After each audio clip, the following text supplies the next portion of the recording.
Fala pessoal, beleza? Bom, vamos para mais uma aula, vamos dar continuidade na nossa aula da Home, né? Mas antes, não se esqueça, se inscreva aqui no canal, ativa as notificações, que é importante para você. Se inscrever é importante para mim, na verdade é importante para nós, né? Para não perder nenhum conteúdo fera aqui do canal, tá certo? Bom, antes da gente continuar, vou mostrar ali, né, o quadro ali do que eu tinha falado, né, do Gira. Então a gente estava aqui, ó, criando uma página da Home, né? Então vamos já dar como concluído que a gente já criou a parte 1. Agora a gente está na parte 2, vamos dar em andamento e vamos continuar lá na nossa aula. Eu estou decidindo mostrar isso daqui, que era o que eu tinha prometido para vocês, né, antes. Você que está vendo aí, né, eu tinha falado, né, que a gente ia tentar simular o máximo do que seria um cenário real, assim, empresarial. E é isso que acontece geralmente nas empresas, tá? Bom, vamos lá. Então agora a gente vai ver, vai finalizar essa home. Então a próxima etapa seria o quê? A gente fazer o calendário de eventos, que eu também deixei como desafio. Eu deixei esses dois como um desafio de montar, na verdade, vocês meio que montarem aí vocês, tá? O calendário de eventos ficou assim, né? Então aqui também é uma imagem, tá? Aqui é um mesmo box daqui. A única coisa é que eu meio que copiei, colei essa área e só aumentei a dimensão dela e deixei o espaçamento aqui, ó, em 40, ó, vocês podem ver, 40. Aqui, ó, já tá até desalinhado. Aqui eu tava mexendo, então em 40, ó. E tem espaçamento aqui que seria, ele tá de 19, seria mais ou menos em 20 aqui, tá? Basicamente é isso. E aí você vai vir aqui e vai montar essa parte aqui. Vai pegar o mesmo layout que o meu, vai copiar, enfim, ou vai bolar o seu próprio layout a partir dessas aulas que a gente está fazendo agora e vai montar essa parte aqui e depois vai me fala aqui nos comentários como é que ficou, me mostra e tudo mais, como que ficou para eu poder acompanhar e ver como que ficou esse trabalho aí de vocês, tá? Sendo o seu próprio trabalho ou trabalho que vocês pegaram e fizeram aqui, né, a partir do meu e só refizeram, tá? Bom, basicamente é isso. Então o título, mesma coisa, tá? Mesmo título, mesmo texto, mesmo box aqui atrás e aí aqui fica o desafio. O próximo seria o que? Seria o nosso botãozinho de mais aqui, tá? Como que é esse botão de mais? Ele é bem simples, tá? É um eclipse, sem segredo, pessoal. Um eclipsezinho que tem lá seu tamanho, tá? Uma dica que eu dou, não tá ficando muito bem no mesmo tamanho, você vem aqui e clica Shift. Quando você pressiona Shift e aumenta, ele aumenta proporcional tanto em altura quanto em largura, tá? Então basicamente é isso. Então clica Shift, clica Shift, faz aqui, soltou, tá? E aí você vai vir aqui e vai usar o íconezinho de mais que tem lá no Style Guide que você criou, que você copiou daqui, enfim. E vai colocar aqui, basicamente. Colocando aqui, a única coisa que eu fiz diferente foi que aqui, né? Vamos até dar um zoomzinho aqui, porque tá começando a ficar difícil, porque eu não mudei a cor antes. Então, basicamente, a única coisa que eu fiz diferente aqui foi trocar essa cor. Então, eu vou vir aqui, vou pegar a cor e coloquei esse efeito de shadow também nele, né? Então, basicamente, eu vim aqui, fiz isso e fiz um efeito de shadow. Pronto. E aí ele ficou esse efeito sobreposto aqui, bem bacana, né? Aí alinhei ele aqui e basicamente o botão tá pronto, tá vendo? O botão ficou prontinho, deixei ele aqui. Que ele vai ter, eu não fiz a função aqui dele, tá? A gente pode fazer, eu não fiz aqui a função, mas depois eu posso fazer com vocês e mostrar ou até deixar aqui para vocês verem, que é quando você clica aqui nele, ele faz um efeitinho de abrir ali esse cara para vocês com algumas opções de texto. Eu vou ver se eu faço isso na aula bônus de prototipação que eu vou ainda formular para vocês. Tá certo? Bom, isso foi o botão. Agora a gente já foi o botãozinho ali. Agora a gente vai para nossa tabela. Então o que que eu fiz aqui?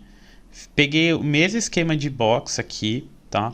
Esse esquema de box ele é legal porque ele é conhecido como card no Angular Material, tá? Tô falando no Angular Material porque é a tecnologia que a gente vai utilizar.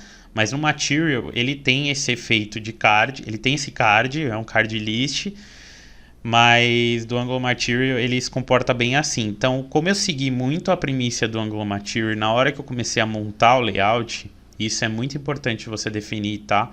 Quando você está montando o seu layout, qual framework você vai querer seguir, ou quais métricas de algum framework você vai mesclar também um e outro, é bom você deixar isso definido até para o projeto e para o desenvolvedor também. Tem um norte bacana ali da onde seguir. Até para vocês seguirem a mesma linha de raciocínio de desenvolvimento de layout, tá? Então, por isso que eu fiz esse efeito de shadow e tudo mais nesse card, então ficou bem legal.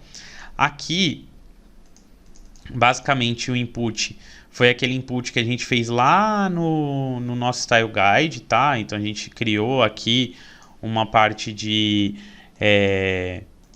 criamos aqui um retângulo, né? Que veio aqui, que a gente colocou uma borda. Esse daqui eu não vou dar, não vou colocar, não vou fazer muito, porque a gente já tinha feito ele, né, na outra aula, mas basicamente foi isso. A gente veio, colocou uma borda, colocou esse cara aqui como branco e foi isso. E aí depois colocou o título ali, né, e montamos ele lá nos componentes e depois a gente só reutilizou aqui para nossa necessidade.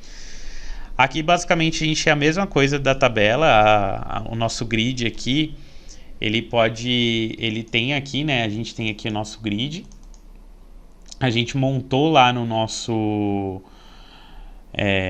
Style Guide também, e aí a gente tem aqui o ID, aí tem label 1, label 2, label 3, aqui eu já poderia colocar o dado real, tá? Algumas coisas eu coloquei, por exemplo, ID eu sei que vai ter, status eu sei que vai ter aqui porque eu quero saber, por exemplo, o status que isso daqui tá, desse valor, foi pago, não foi pago. Então isso daqui é basicamente mais ou menos como eu queria que estivesse.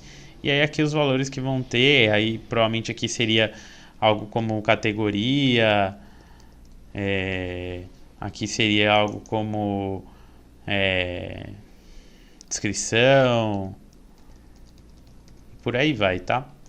Então, basicamente é isso. Aqui a gente é a mesma coisa, a gente montou lá no nosso Style Guide e depois trouxe para cá, tá? Aqui a única coisa diferente eu coloquei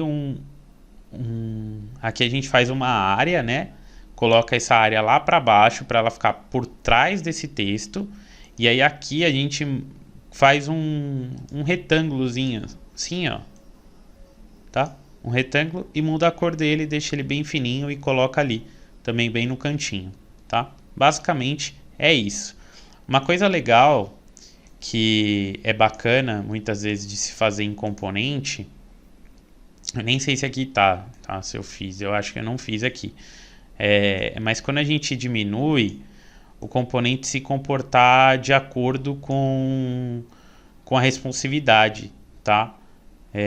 Geralmente ele tem que se comportar de acordo com um frame, né?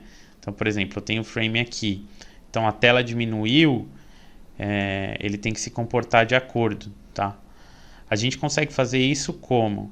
A gente pega aqui e fala, eu quero que esse componente ele esteja alinhado à esquerda e à top, por exemplo. Então, toda vez que eu fizer alguma coisa relacionada a isso, ele vai redimensionar a partir disso, entendeu? Então, basicamente, isso é uma funcionalidade tem que dar uma explorada um pouco mais, mas geralmente a gente explora um pouco dentro do contexto e aí vai de dentro para fora, tá? Então primeiro eu começo alinhando esse cara aqui em relação a esse cara, ó, tanto é que eu selecionei um, selecionei o outro, então dou um left e um top, por exemplo. E aí se eu pegar esse cara aqui, ó, se eu pegar esse cara aqui, fizer isso, ele tá vendo que ele tá andando ali, ó, left top. Então basicamente é isso que você quer, você quer um efeito disso, tá? É legal trabalhar esse tipo de responsividade dentro do layout do Figma. Não é assim, não é todo mundo que trabalha com isso, fazendo isso. Óbvio que torna o seu layout 3 vezes mais profissional do que de todo mundo, porque assim, é um pequeno detalhe que se você consegue fazer no meio da loucura do dia a dia, é tipo, nossa, cara, você tem um a mais, sabe? Mas sendo sincero, muitas vezes não dá tempo, toma um certo tempo ficar tentando fazer isso. E geralmente quem coloca a mão no Aire é só nessa parte aqui do layout, mas é só o X. O X ele disponibiliza um link de dev e o pessoal não tem poder de editar nada. Então ele vê mais isso e a prototipação, né? Mas aí a prototipação e isso você consegue fazer em dimensões diferentes. Então posso fazer um AI daqui, depois aí o conceito deveria ser ao contrário, né? Que não foi o que aconteceu aqui, mas eu deveria ter montado primeiro um mobile first, ou seja, primeiro o mobile, depois o desktop. E aí feita a prototipação do mobile e depois o desktop, tá? Mas não tá errado desse jeito que eu fiz, tá? Geralmente no mercado o pessoal tá usando... É difícil as empresas começarem pelo mobile, tá? Geralmente se começa pelo desktop e depois pelo mobile. Apesar do conceito de mobile first ser muito forte no mercado de desenvolvimento, tá? Mas... Bom, visto isso tudo, a nossa home tá pronta, tá? Então a gente já tem o nosso layout da home, já tem a nossa master, já está bem definida para a gente conseguir codar. Mas antes da gente codar, a gente vai montar a parte de finanças ali e aí finalizar todo esse módulo aqui de Figma, comigo também mostrando um pouquinho de prototipação para vocês aí. Tá certo? Então é isso aí, pessoal. Muito obrigado e até mais. Até a próxima aula.